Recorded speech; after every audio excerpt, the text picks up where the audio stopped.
লীলাতে হয়নি, একমাত্র হচ্ছে এই রাসলীলাটা। কবে করেছেন এই রাসলীলা গোবিন্দ? বলে আজও করছে। রাসলীলা হচ্ছে নিত্য লীলা। বৃন্দাবনে প্রত্যেক দিন নিধুবন নিকুঞ্জবনে এই রাসলীলার মহোৎসব হয়ে থাকে। লীলাটা হচ্ছে নিত্য। কতগুলো গোপিনীকে নিয়ে করলেন রাসলীলা?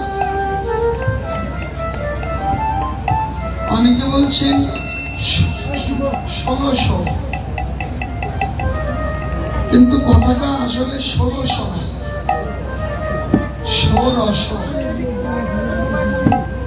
1600 গোপিনীকে নিয়ে রাসলীলা করলেন। 100 কোটি গোপী, যত গোপী তত কৃষ্ণ, যত গোপী তত কৃষ্ণ। এটা একমাত্র গোবিন্দই পারে, জনজাগতিক কোনো মানুষ এটা করতে পারবে না।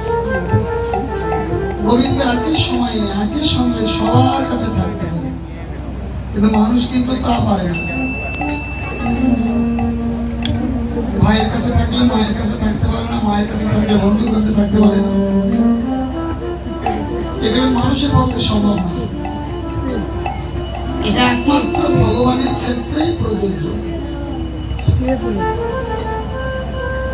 এই রাসলীলা করলেন সেই গোপীদের মনোবাসনা পূর্ণ করার জন্য।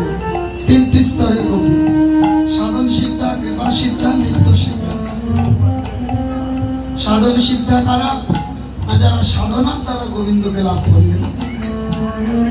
সেই ত্রেতা যুগের ঋষিগণ, তাদের বাসনা পূরণের রাত। আবার এক স্তরের গোপী কৃপা সিদ্ধা, এরা কাত্যায়নীর ব্রত করলেন 1 মাস। ব্রতের শেষে ওরা শ্রী গোবিন্দকে প্রতিরূপে পাওয়ার বাসনা মা কাত্যায়নীর চরণে জানালেন। মা কাত্যায়নী আশীর্বাদ করলো তাই হবে। আগত দাপুর যুগে আমি হব, তোমরা হবে ব্রজের ব্রজাঙ্গনা গোপিনীগণ। শ্রী গোবিন্দ তোমাদের বাসনা পূর্ণ করবে। বেশি দিলেন না, এই শারদীয়া রাত্রিতে। তখন থেকে গোপীরা চাঁদ দেখা শুরু করলেন। তখনকার দিনে চাঁদ দেখে দিন গোনা হতো, কয় চাঁদ গেল, এরকম করে হিসাব করা হতো। গোপীরা ওই অনুযায়ী দিন গুনতে লাগলেন, কবে সে বাসনা পূরণের রাত জীবনে আসবে। আর নিত্য সিদ্ধা গোপিকারা, যারা নিতই নিতই গোবিন্দের সঙ্গ লাভ করে, যেমন অষ্টসখী, এরা হচ্ছে নিত্য সিদ্ধা গোপী। তো এই 3টি স্তরের গোপীকে নিয়ে রাস। এখন কথা হচ্ছে রাস কথার অর্থটা কি? শাস্ত্র বলছেন রাস কথার প্রকৃত শাস্ত্রীয় অর্থ হচ্ছে ভক্ত আর ভগবানের মিলন, জীবাত্মার সঙ্গে পরমাত্মার মিলন। কিন্তু এই মিলন কোন নারী পুরুষের দেহ দৈহিক মিলন নয়। নারী পুরুষের দেহ দৈহিক মিলনের মধ্যে উপযুক্ত ভাবে থাকে কে পুরুষ আর কে নারী, নাকি? নারী তার নারীত্বের জায়গাতে থাকে, পুরুষ তার পুরুষত্বের জায়গাতে থাকে। কিন্তু অপ্রাকৃত লীলাতে, অপ্রাকৃত রাস লীলাতে চরণ দেখা যাচ্ছে 4টা, কিন্তু কোনটা কার চরণ চেনা উপায় নেই। কোন দুটি রাধারানী আর কোন দুটি গোবিন্দের এ কিন্তু চেনা খুব কঠিন। মানে প্রেমে দুইজনের তনুই প্রায় একাকার, কারণ ওই লীলাতে কোনো কাম নেই।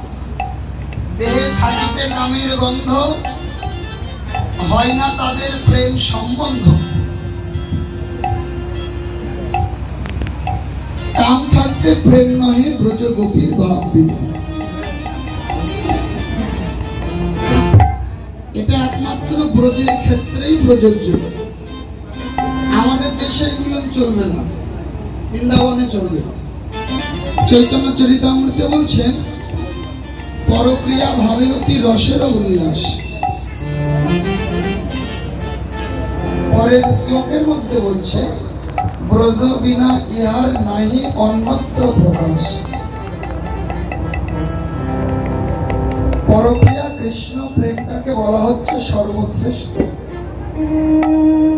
কেন সর্বশ্রেষ্ঠ? সক্রিয়া কৃষ্ণ ভজনের আনন্দ কম। এখন কীর্তন তো খালি সাধুরা শোনে না, কীর্তন হচ্ছে সর্বসাধারণের জন্য, নাকি? তো কীর্তনে আমাদের এমন কথাবার্তা বলাই দরকার যাতে সবারই হৃদয় অঙ্গম হয়। এমন কোনো কঠিন কথাবার্তা বলা উচিত নয় যাতে অন্যের বুঝতে অসুবিধা হয়। আবার কীর্তনীয়ারা আসরের মধ্যে ভক্তদেরকে প্রশ্ন করে, তো প্রশ্ন করার জন্য কি কীর্তনীয়াকে আনা হয়, না প্রশ্নের উত্তর পাওয়ার জন্য? উত্তর পাওয়ার জন্য। তো যেই কীর্তনীয়া আসরের মধ্যে প্রশ্ন রেখে দেয়, জানবেন তার ভিতরে কিছু কমতি আছে। যারাই বলে গুরু ধরে জানে না, তার মানে ওই জানে না 100 বার শিওর। যারাই একটুতেই বলে গুরু ধরে জানে না, কিসের গুরু ধরা লাগবে সারাদিন? ওই দুই একটা কথা কয় আর কই শিখে না, জানে না। আচ্ছা, যার গুরু নাই তারা কি করবে? অনেকের গুরুদেব তো চলে গেছে, তাহলে তারা কি করবে? কথাটা এমন না। কীর্তনটাও এইসব কথাবার্তা বলার জায়গা না। ভজন, সাধনার রমন, এই তিনটাই হচ্ছে গোপন, নাকি? ভজন, ভোজন।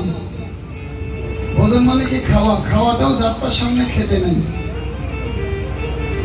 মহাপ্রভুকে খেতে দিয়েছে উড়িষ্যার পণ্ডিত, দিগ্বিজয়ী পণ্ডিত সার্বভৌম ভট্টাচার্য, আর তার জামাই এসেছে বেড়াতে।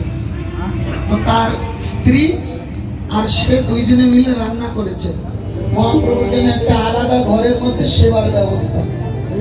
2.5 কেজি চালের অন্ন করে একটা পারস তৈরি করেছে। 2.5 কেজি, চৈতন্য চরিতামৃতে আছে, 2.5 কেজি চালের অন্ন তৈরি করে এক পারস। এখন জামাই মহাপ্রভুকে সেবা দিচ্ছে তার স্ত্রী, আর উনি দরজাতে দাঁড়াই আছে যাতে প্রভুর সেবা কেউ দেখতে না পারে। তো তাও তার জামাই শ্বশুর বাড়ি এসেছে, একটু ওই উকি ঝুঁকি দিয়ে দেখছে যাত্রা বড় পারস না। 250 চালের অন্ন যদি এক জায়গায় ঢালা হয় কত বড় পারস হবে? বড় পারস না। মহাপ্রভু ভোগ দিলে একটা ভোগের পারস ভেঙে যেন 5 জনের পেট ভরে, এইরকম করে ভোগের পারস সাজাতে হবে। একটা পারস ভাঙার পরে যাতে 5 জনের পুরোপুরি পেট ভরে। এখন তো পারে না, তো অত বড় থালো বানায় না, জল দেয়, মানে না হলে না। তাই এইরকম ভাবে চলছে। তো ওই জামাই থেকে খালি বললো, বাপরে মহাপ্রভু এত খাওয়া খায়, একবারে এতগুলো নিয়ে বসেছে, 10 জনের খাওয়া না একাই খাচ্ছে। যেই বলেছে শ্বশুর মশাই লাঠি নিয়ে জামাইকে মারার জন্য তারা করেছে। বলে এইরকম জামাই থাকার চাইতে মেয়েকে বিধবা করে ঘরে রাখা ভালো, যারা আমার ভগবানের সেবার বাজবে। সর্বাঙ্গে গলিত কুষ্ঠ ব্যাধি হয়ে গেল। শ্বশুর তাকে ত্যাগ করলেন, মহাপ্রভু কিন্তু ত্যাগ করেনি। পরবর্তীতে মহাপ্রভু গিয়ে যখন আলিঙ্গন দিল, সর্ব অঙ্গের কুষ্ঠ ব্যাধি তার মুক্ত হয়ে গেল। এ কারণে সেবাটাও সবার সামনে করতে নেই, সেবাটাও হচ্ছে গোপন, ভজনটা গোপন। আর রমণ মানে পতি, স্বামী থাকলেই খালি হাত ধরে ঘোরা লাগবে না রাস্তায় রাস্তায়।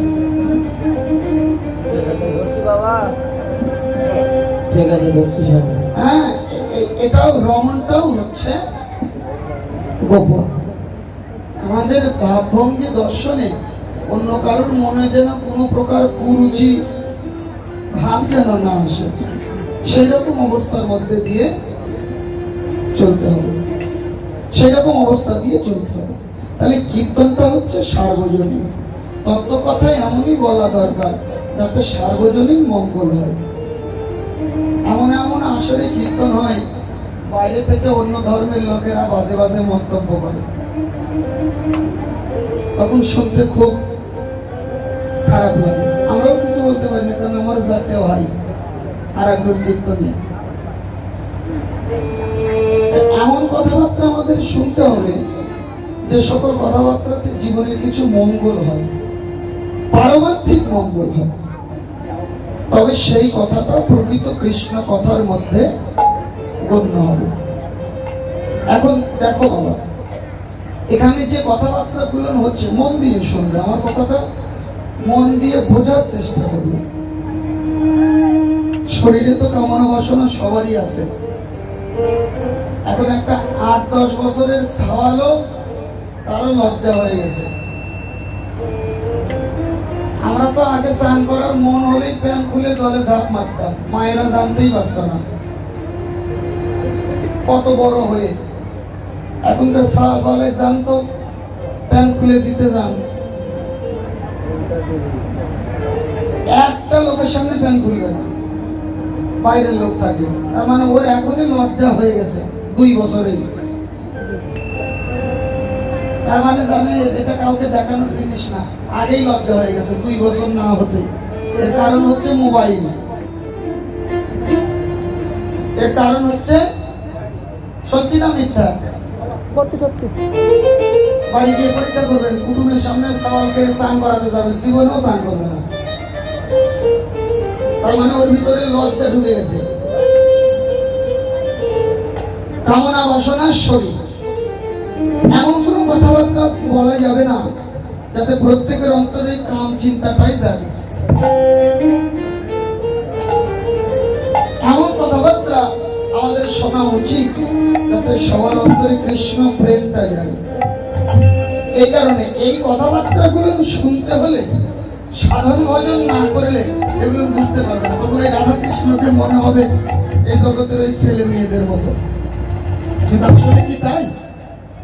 এই জগতের ছেলে মেয়েদের যে প্রেম ভালোবাসা, রাধা গোবিন্দের কি সেই রকম ভালোবাসা? এই জগতের প্রেম ভালোবাসা তো 15 দিনও যায় না, তারপরে ব্রেকআপ। 15 দিন যায় না, ব্রেকআপ হয়, সারাদিনই ব্রেকআপ। একটা ছেলের কাছে 8টা-10টা মোবাইল থাকে। এটা বন্ধ করলে শোনা আসবে না, কালকে কথা বলবো। ওটা বালিশের তলাতে থাকলো, আর একটা যান, এখন হবে না, একটু পরে ফোন করবেন। একের পর এক করতে করতে ঘুম আসবে ভোরবেলা, ঘুম আসবে ভোরবেলা, সারা রাত এগুলো চলছে। এরা যদি রাধা গোবিন্দের অপ্রাকৃত লীলা শোনে, তাহলে কি ওই অপ্রাকৃত মনে হবে না নিজেদের মতো মনে হবে? 100 বার নিজেদের মতো মনে হবে। অপ্রাকৃত তাদের কাছেই যারা ভজন জগতে আছে। ভজন জগতে যারা আছে তারা জানে এই লীলাটা প্রাকৃত লীলা নয়। এটা এই লীলার মধ্যে কথায় কথায় ব্রেকআপ কথাটি নাই। একটা কথা আছে, তুমি আমার হও না হও, আমি তোমার হব। এটাই হচ্ছে ভালোবাসা।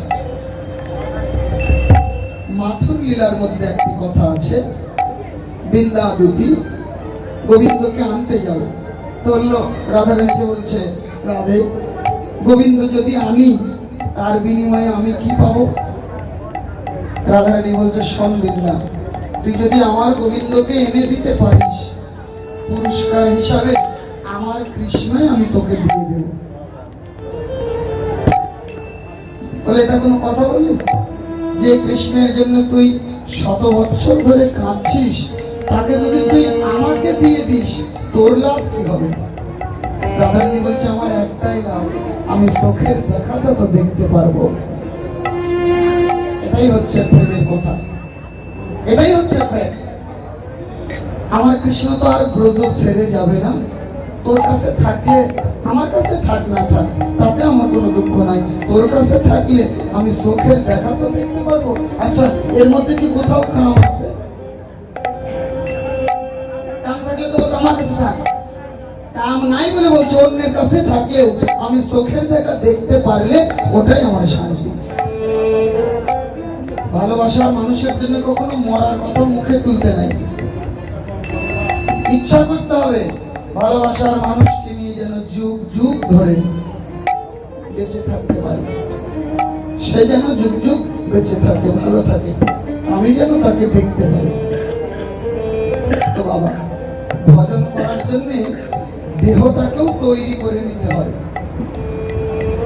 নৌকা বানানোর পর জলে দিয়ে আগে সেট করে,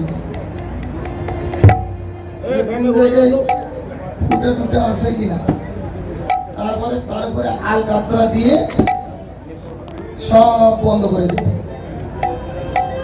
ভজন জগতে নামার আগে নিজের ফুটাগুলোকে আগে বন্ধ করা লাগবে। খালি ডাক্তারের কাছে গেলে কিন্তু হবে না, সাধন দিয়ে 100 বার করে ডাক্তারের দোকানে গেলে কিন্তু সই দেব না। আমার একটা ডাক্তার দাদু আছে, দাদুর কাছে বসলে পাওয়া যায়। ভাইরা খুব তো সাধুরা এসে গপ্প দেয়, কিন্তু তারপরে আবার আমার কাছে আসে, এর কি ব্যবস্থা করবো কতই। আমি যে যেই রকম কর্ম করবে সে সেই রকমের ফল পাবে, কারণ ভজন সাধন কাউকে দেখানোর জিনিস নাই। মানুষের জানার কোনো প্রয়োজনই নাই যে আমি ভক্ত, একটা মানুষেরও জানার প্রয়োজন নাই আমি ভক্ত, শুধু গোবিন্দ জানলেই হয়ে যাবে। মানুষে জানলে হবে কি? মানুষে জানলে আসবে অন্তরে অহংকার, আত্ম অহংকার। আর এই আত্ম অহংকার যাদের ভিতরে আসবে তাদের দ্বারা অন্তত কৃষ্ণ ভজন হবে না। আমি অনেক জানি, এটাও অহংকার, আমার এই আছে, এটাও অহংকার। এই ন্যূনতম অহংকারে কখনো ভগবত ভজন হয় না।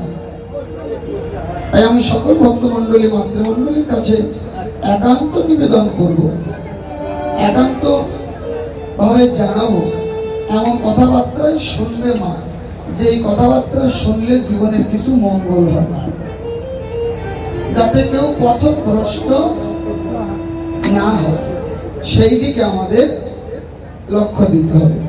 তবে দেখবেন জীবনে কিছু পাওয়া যাবে। তাহলে রাসলীলা এই জড়জাগতিক কোন ছেলে মেয়েদের মতো ভালোবাসা নয়। রাধারানী কে? রাধারানী কে জানো? রাধারানী কে? হলো গোবিন্দই রাধারানী। রাধারানীর উৎপত্তি কোন জায়গা থেকে? গোবিন্দের বাম অংশ থেকে। লাদিনী শক্তি হচ্ছে রাধারানী। তো নিজেকে ভালোবাসে, এতে দোষের কিছু হয়? নিজে যদি কেউ নিজেকে ভালোবাসে, এটা কিন্তু দোষের কিছু না।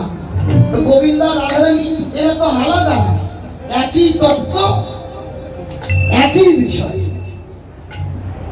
দুইজনই এক তত্ত্ব, দুইজনের মধ্যে কোনো প্রকারে ভেদ নেই। এই নিজেকে রক্ষা করার চেষ্টা নিজেদেরকেই করতে হবে।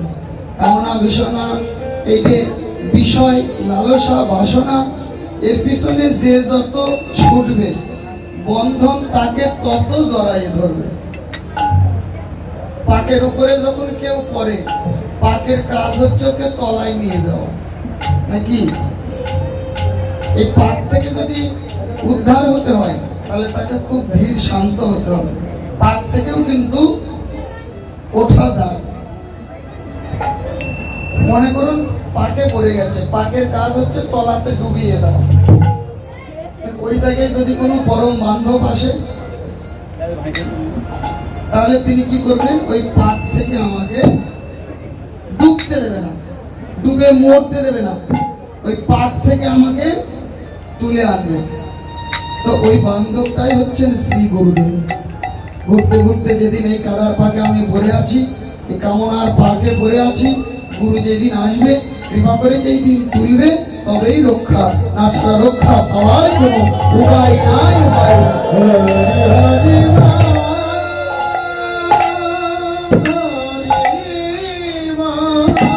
তাই সবাই লীলা স্মরণ মননে ব্রতী হবেন এবং আমার দোষ অপরাধ সকলেই ক্ষমার সুন্দর দৃষ্টিতে দেখবেন। আপনাদের রাতুল রাঙাচরণে আমাকে আশ্রয় দান করবেন। নিজে যদি নিজেকে রক্ষা করতে না পারি, তাহলে কেউ রক্ষা করতে পারবে না। গুরুকে কথা দিলাম ভজন করব, কিন্তু তলে তলে যদি রস খাই, গুরু এসে ধরবে নাকি? রস খেয়ে যদি ঢাবা হয়ে থাকে, ডায়াবেটিস তো ধরবেই। খালি মন্ত্র নিলে হবে না, তার কর্মটা পালন করা লাগবে, কর্মটা পালন করতে হবে। আমাদের যখন ভেগাশ্রিত করা হয়, তখন একটা কথা আছে, ভেগেতে বৈরাগ্য নহে বিনা উপদেশে। ভেগ নিলেই বৈরাগী হওয়া যায় না, যদি গুরুর উপদেশকে পালন না করে।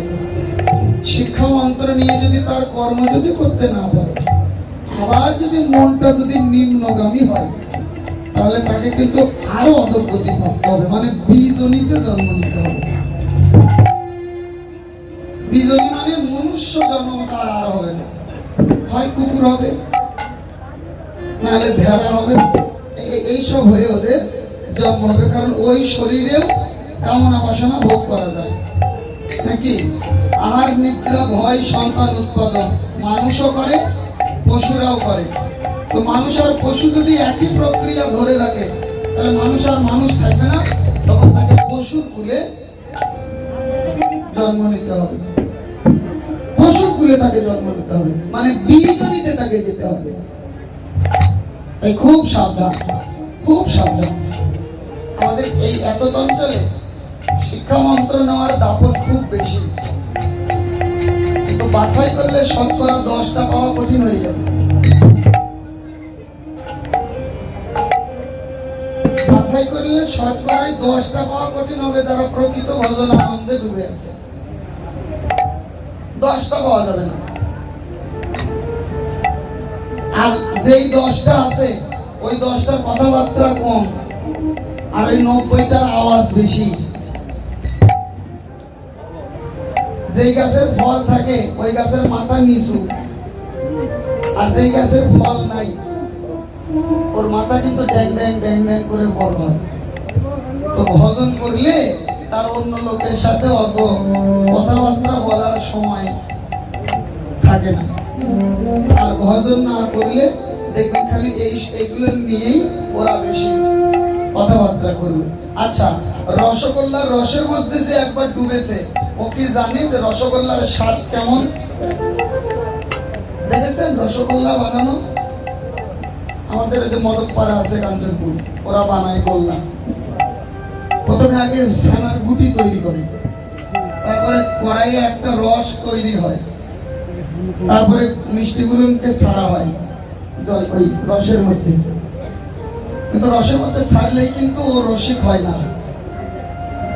এই যে রসিক ভক্তেরা শোনো, ভালো করে মন দিয়ে শোনো, রসগোল্লা রসের মধ্যে ছাড়লেই কিন্তু ও রসিক হয় না। জাল যদি ঠিক মতো না দেয়, ফেটে শেষ। তাহলে জালের মধ্যেও কিন্তু কায়দা আছে। আবার জালের মধ্যে কায়দা আছে। আবার ওই রসগোল্লাকে রসিক বানাতে হলে একটা ডাবুর মধ্যে দেখবেন ওই পাশেই বালতিতে করে জল রাখা থাকে, ওই এক ডাবু করে জল নেই, আর ওই রসগোল্লার উপরে ধীরে ধীরে ঘুরাইয়ে ঘুরাইয়ে ঘুরাইয়ে ঘুরাইয়ে ওদেরকে রস খাওয়ায়। রস খাওয়াতে খাওয়াতে খাওয়াতে খাওয়াতে এমন একটা পর্যায়ে আসে, তখন একটা ছানার গুটি তখন রসগোল্লাতে পরিণত হয়। তো রসে না ডুবে তো রসি খাওয়া যায় না, কেন? ওটা তো ছানার গুটিটাই তো রসগোল্লা। কিন্তু ওই গুটিটা যখন ওই পিঁড়ির উপরে থাকে বা গাবলাতে থাকে, তখন কিন্তু ওকে রসগোল্লা বলা হচ্ছে না, তখন ওর নাম ছানাই। কিন্তু রসে যাওয়ার পরে, রসি খাওয়ার পরে, তখন তার নাম হচ্ছে রসগোল্লা। তাহলে রসিক হতে হবে। রসিক ও রসিক হয় সকলে, কেউ তো রসিক নয়। চণ্ডীদাসের নীতি কথা, রসে ডুবে ভাসে সাঁতারও দেয়, তাহারে রসিক ভক্ত হয়। এখন ওই ডাবুকে যদি কেউ সারা জীবন জিজ্ঞাসা করে, কি রে ডাবু দাদা, রসগোল্লার কেমন রস রে, কিরকম স্বাদ, জীবনেও বলতে পারবে না। কেন বলতে পারবে না? কারণ ও রসের বাইরে অন্য কিছু দেখেই না। তাহলে ও কত রসের রসিক। যারা প্রকৃতপক্ষে রসে ডুবে রসে ভাসে, তারা অন্য কোনো কিছু নিয়ে আলোচনা করার বা অন্য কারোর সাথে এইসব কথাবার্তা বলার সময় ওদের কাছে নাই। ফাঁকা হাড়ির আওয়াজ বেশি, ভরা হাড়ির আওয়াজ নাই। একবারে চুপ, একদম লীলা স্মরণ মননে ভজন রসের মধ্যে ডুবে থাকবে। ওদের বাইরের কারোর সাথে কোনো প্রকার বাজে কথা বলার মতো এক সেকেন্ডের সময় নেই।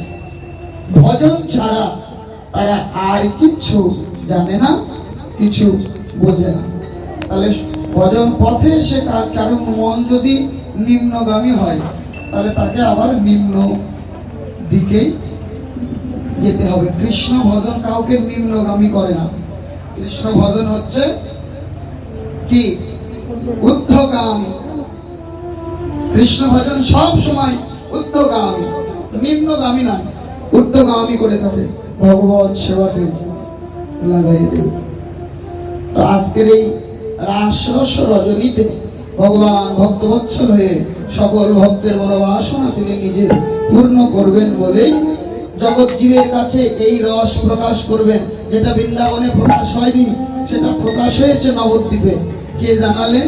জীবের নিস্তার লাগি নন্দ সুত হরি, ভুবনে প্রকাশ হলেন গুরুর বোধরি। গুরু রূপে তিনি এই ভজনটা এবার জগৎ জীবকে জানালেন। এ কারণে শ্রী গুরু পদাশ্রয় না করলে প্রকৃত ভজন তত্ত্ব পাওয়া যায়। যারা কীর্তনিয়ার কাছে ভজন তত্ত্ব শোনে, শুনতে চায়, এরা হচ্ছে সব চাইতে বোকা মানুষ। কারণ এইগুলো হচ্ছে গুরু তত্ত্ব জিনিস, আর ভজন তত্ত্ব শ্রী গুরুদেবের কাছ থেকে জানাই ভালো, কীর্তনিয়ার কাছ থেকে না। কারণ এটা এক গুরুর ভজন আর এক গুরুর সাথে হবে, এক পরম্পরার ভজন আর এক পরম্পরাতে মিলবে না। তো আপনি যদি কীর্তনিয়ার কথা শুনি, কীর্তনিয়ার পথে যান, তাহলে আপনার অপরাধী হবে শ্রী গুরুর চরণে।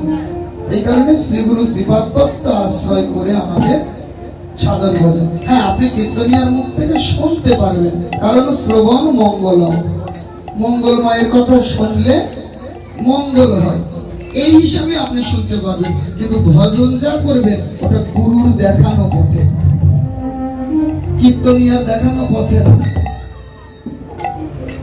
আবার কীর্তনিয়াকে গুরু বানানো, অনেকেই বলে কীর্তন করতে গেলে মন্ত্র দেন, মন্ত্র দেন। তোরা তো এক নম্বরের বোকা।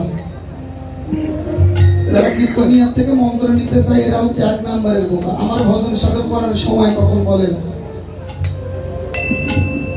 বাপ মায়ের মুখ দেখি না কতদিন হলো, খালি পরের বাড়ির খাওয়া আর ঘুম পাড়া। আমি কি উদ্ধার করতে পারবো শিষ্য বানালে? বলেন, আপনারাই বলেন। তো যারা কীর্তনিয়ার কাছে মন্ত্র নাই, এরা হচ্ছে এক নম্বরের বোকা। মন্ত্র নিতে হবে কার কাছ থেকে? ভজন নিষ্ঠ কোনো গুরুর কাছ থেকে, তবে জীবনের মঙ্গল হবে। কীর্তনিয়ার ধান্দাই হচ্ছে টাকা কামাই করা। ওই চাইছে কথাই কো, আমি সত্যি কথা বলি, কীর্তনিয়ার ধান্দা হচ্ছে টাকা কামাই করা। কি করে রেট বাড়ানো যাবে, আর মানে ভালো ভালো কথা বলে মানুষের মনোরঞ্জন করা যাবে, যাতে পরের বছর বায়না আরো বাড়ানো যায়। তবে ভজন সাধন যে যা করবেন, নিজের নিজের যে গুরুদেব আছে, যতদিন আছে গুরুদেবের চরণের কাছে পড়ে থাকবেন একদম দাস হয়ে।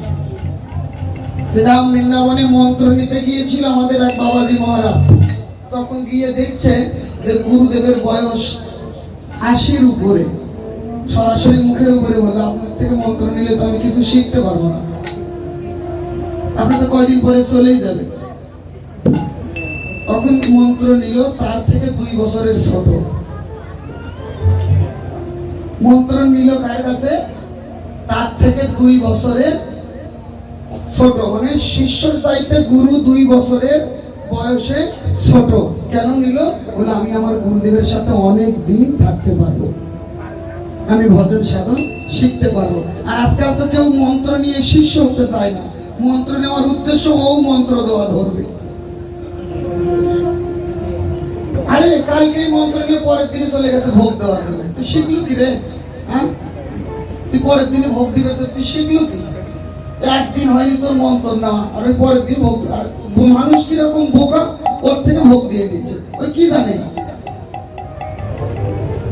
এই হচ্ছে মানুষের চলাফেরা, এই হচ্ছে মানুষের আচার আচরণ। প্রকৃত ভজন তত্ত্ব জানে না, যাকে তাকে নিয়ে মানুষ মাতামাতি করে।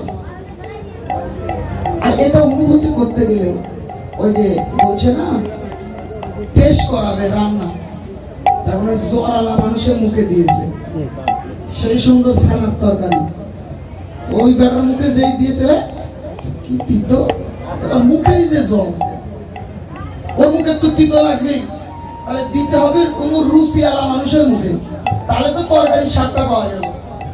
মানুষের বেশিরভাগ মানুষেরই হচ্ছে অরুচি, ভজন নাই সাধন নাই, ওই জন্য যাকে তাকে নিয়েই মাতামাতি করে। প্রকৃত ভজন যারা করবে তারা যাকে তাকে নিয়ে মাতামাতি করার সময় তাদের কাছে নাই। শুধু সাধুর জ্ঞানে, বৈষ্ণব জ্ঞানে, যার কপালে তিলক দেখবে, যার কণ্ঠে মালা দেখবে, তাকে সাধু জ্ঞানে জয় গৌর, জয় নিতাই, জয় গুরু, হরে কৃষ্ণ, জয় রাধে, যে যা বলে সম্বোধন করে শেষ। আর যার যার ভজন তাকে তাকে নিত্য চালাই দিতে হবে। ভজন সাধন থেকে একদিনও বাদ দিলে চলবে না। জমিতে কেউ যদি চাষ না করে, ওই জমিটা বন্ধা হয়ে যায়, মানে ওই জমিতে পরে আর ফসল ভালো ফলবে না।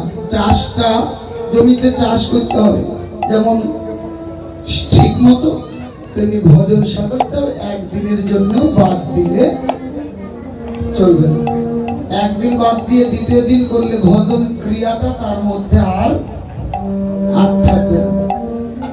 আমার শ্রী গুরু মহারাজ বলে, একদিন যদি বাদ দেয় তাহলে পরের দিনে আর ভজন ক্রিয়াটা তার কাছে মৃত হয়ে যায়। এই কারণে নিত্য ভজন আমাদের চালাই দিতে হবে। মহাপ্রভু নিত্য ভজন চালাচ্ছেন, শিবাসঙ্গনে বসে থেকে সেই গগন মণ্ডলে পূর্ণ পূর্ণিমার শশীকে দর্শন করে ব্রজের শারদীয়া রজনীর কথা মনে পড়েছে। রাসলীলার বাসনা অন্তরে জেগেছে। একটু পরপর একটা নাম ধরে ডাকছে, গদাধর গদাধর গদাধর, বারবার করে ডাকছে। কেন? সে যে ধরিতে জানে গো,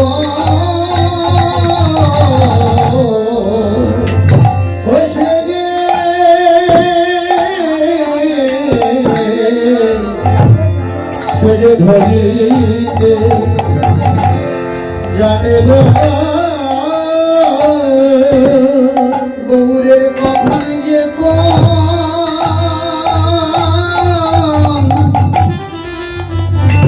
ভাবে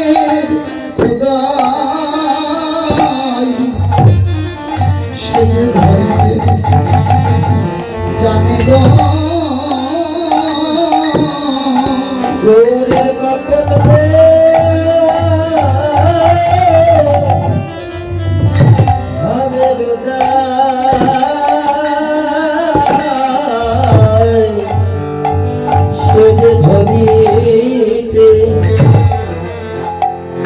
জানিবার